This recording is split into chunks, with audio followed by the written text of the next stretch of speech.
বর্তমান যুব সমাজে বাড়ছে নেশা আসক্তি। পুলিশ মাঝে মধ্যে নেশা বিক্রেতা ও নেশা সেবনকারীদের জালে তুলতে পারলেও এটাকে নিয়ন্ত্রণে আনতে পারছে না বলে অভিযোগ।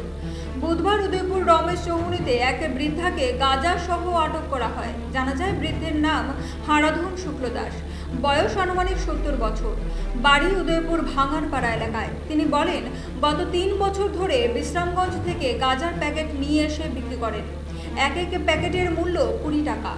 এদিন বিশ্রামগঞ্জ থেকে গাঁজার প্যাকেটগুলো নিয়ে আসার সময় এলাকার স্থানীয় বাসিন্দা সুমন রায় সরকার বৃদ্ধাকে আটক করে রাধাকিশোরপুর থানায় নিয়ে যায়।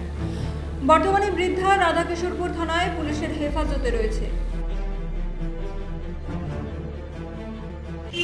প্রতিনিয়ত উদয়পুর শহরে আপনারা ড্রাগস ব্যবসায়ীদের আটক করছেন। আজকে একটা গাঁজা ব্যবসায়ীকে আটক করেছেন। মূলত কি কারণে করছেন এই কার্যক্রমগুলি যেখানে পুলিশ রয়েছে? বেশ কিছুদিন ধরে দেখতেছি যে আমরা উদয়পুরের আশেপাশে প্রচুর পরিমাণে নেশার পুরা যুব সমাজ নেশার প্রতি মধ্যে ভাইসা দিচ্ছে।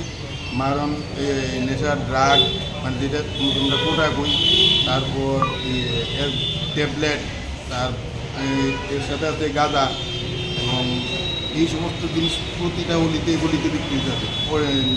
অটোতে কইরা বিক্রি করতেছে, বাইকে কইরা বিক্রি করতেছে। এরপর আমি মানে আমার যুব ভাইরারই একটা সিদ্ধান্ত নিলাম যে সমাজ তো কেউ না কেউ তো সমাজটাতে বাজাই দেবো। এই সাথে এটা শুরুটা আমি করি। আমি আমার ছেলে যারা ছোটো ভাই আছে তারা লিয়া আজকে বেশ কিছুদিন ধরে আমি মানে অপারেশন চালাচ্ছি। প্রচুর পরিমাণে ড্রাগ সহ গাঁজা হাতে নাতে পাকড়া অবস্থি করে তারপর আইনের হাতে তুলে দিয়েছি। আজকেও রমেশ চৌমুহনীতে কয়েকজনের চাকরিরা পাওয়া গেছে না, কিন্তু এই বয়স্ক লোকটার কাছে পাওয়া গেছে ভালো পরিমাণে গাঁজার প্যাকেট। পুলিশের উপরে আস্থা আছে কি? কারণ আমার 1% আস্থা নাই। যদি থাকতো তাহলে পুলিশের কাজটা তো আমার কোনো লাগে না। পুলিশের কি ব্যর্থতা মনে করবেন উদয়পুরে? এটা আমি বুঝতেছি না। এটা কি ঘটনাটা কি মানে পুরা রাজ্যই এই মারণ বেদিক প্রচুর মানে পুরা সমাজটা শেষ করে দিয়েছে।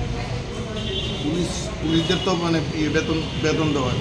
তারা যদি এই সমস্ত জিনিস না করে আমরা পাবলিকের যদি এই সমস্ত জিনিস করে দিয়ে দুঃখজনক কোনো ব্যাপার নেই। যেই জায়গাতে আমরা রাষ্ট্রবাদী সরকারের আমরা সৈনিক এবং কার্যকর্তা, এই কারণে নিজের মানে রাজ্যটারে বাঁচানোর লিগে শুরুটা না হয় আমি করলাম।